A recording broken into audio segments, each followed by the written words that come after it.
the key concept here is that AI can prevent wasted leads by going after them and reschedule them as soon as possible. All of us has dealt with people not showing up for appointments, and it's important that we use an AI to follow after them. Now, the scenario is that a homeowner misses a scheduled painting estimate, and without follow-up, the opportunity is lost because they'll just go find someone else to come out to do the estimate for them. And the example here is we're going to go through an AI that reschedules the missed appointments and gets them back on the calendar. So I'm going to show you how we created the agent, and you're going to see me demoing it and talking to it. Now, for your own assignment and takeaway, if you want to put this to work, I'm sure you have lots of people who are missing appointments in your own business. Use the template that we will share with you in the notes, and you can plug in your business information, go to Outreach Genius, put it in, and you can demo it for free and try it out. So let's dive in. So here is the agent. So as you can see here, we have the role. So you're Emily, the AI follow-up specialist for Bright Coast Painting Services serving Charlotte, North Carolina. You sound empathetic, approachable, and flexible since customers may feel bad about missing the appointment. And when we give it the task that you're calling homeowners who missed a scheduled painting estimate, your goal is to do all of these things, and then we give it context about why this is important, and then we guide it through the conversation flow. So I like this structure when I create prompts, and the reason why is it keeps everything very organized, and it makes sure that I'm able to give AI all of the context it needs. For this exercise, we're going to try things a little bit. We're going to choose a different voice. I want us to find a British voice, for example. So if we want to sound a little bit more fancy, we can have a British voice. I'm going to click on this British voice, and I'm going to make it a little faster. I want the voice not to be too slow. I want it to be a little faster. I'm just going to move the speed a little bit ahead here.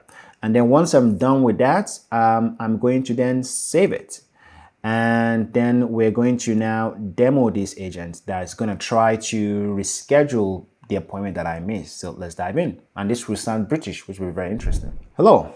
Hi there. This is Emily with Bright Coat Painting. I noticed we missed you at your scheduled painting estimate appointment yesterday.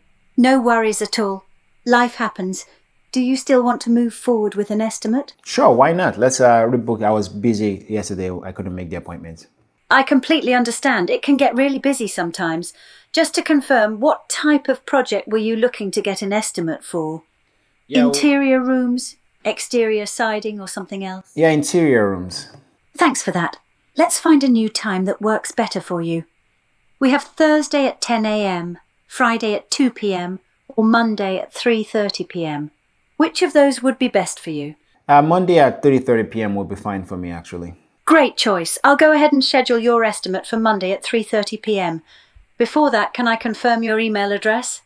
I have it listed as info@outreachgenius.ai. Is that correct? That is in fact correct, yes. Please hold on. It seems there was an issue with booking the appointment. No worries. Let me check the slots again to get that scheduled for you. One quick question for you. Of course. What's your question? Do you have a pricing for me? Can you just give me a price right now? I don't want to book the appointments. Can you give me a price? I completely understand wanting to know about pricing first. Our estimates are free and no obligation, but the final price can depend on factors like the size of the area to be painted and the specific types of paint or finishes you choose.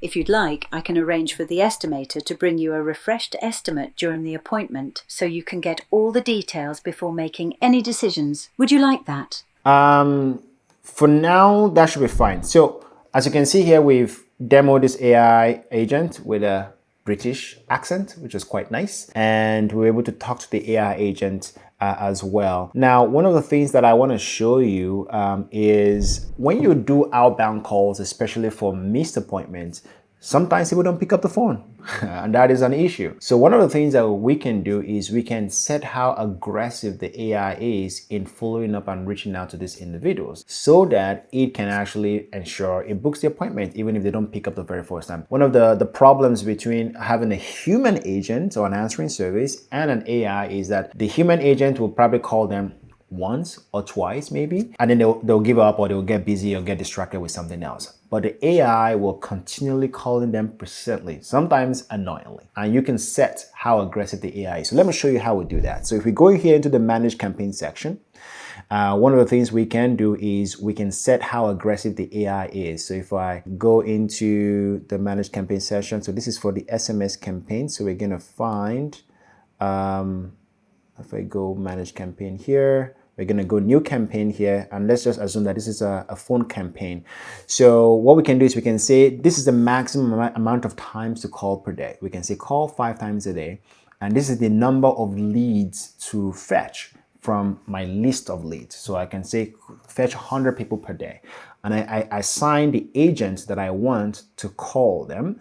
And I assign what we call the follow-up agent. The follow-up agent basically is if someone says, hey, call me back, I'm busy with my kids right now, call me back in like 5 hours or call me back tomorrow.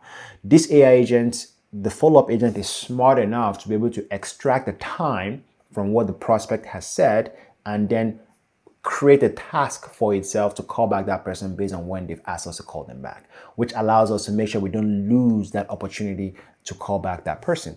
And then if we want to check for contacts against do not call lists, people in the DNC list, we can just click on this.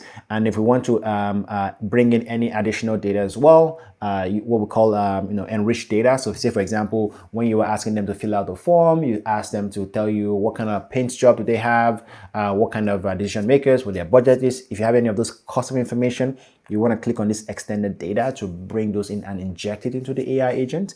And then the last thing is you can choose either to use our number pool. We have hundreds of phone numbers across North America that you can use, or you can just buy your own phone numbers from the platform and use those phone numbers to call. And the reason why you'd want to buy your own phone numbers is maybe you want to register the phone number so it comes as from your business name versus using a generic phone number. Either of those options are available. The other thing I want to show you is something we call documents. So think of them like a knowledge base. Now, what this means is that sometimes in your business, maybe you have a huge amount of information that you want the AI agent to be trained on about everything about your standard operating procedures or something technical about your product, and that is okay. Some of those you can't fit into the prompt because there's just too much information. So what we have is a knowledge base here, and all you just have to do is go into the document section here, and then you upload your PDF document, and now the agent is trained on your document. So if I just kind of click this here, so I'm just gonna pick a random PDF here, and I upload the document,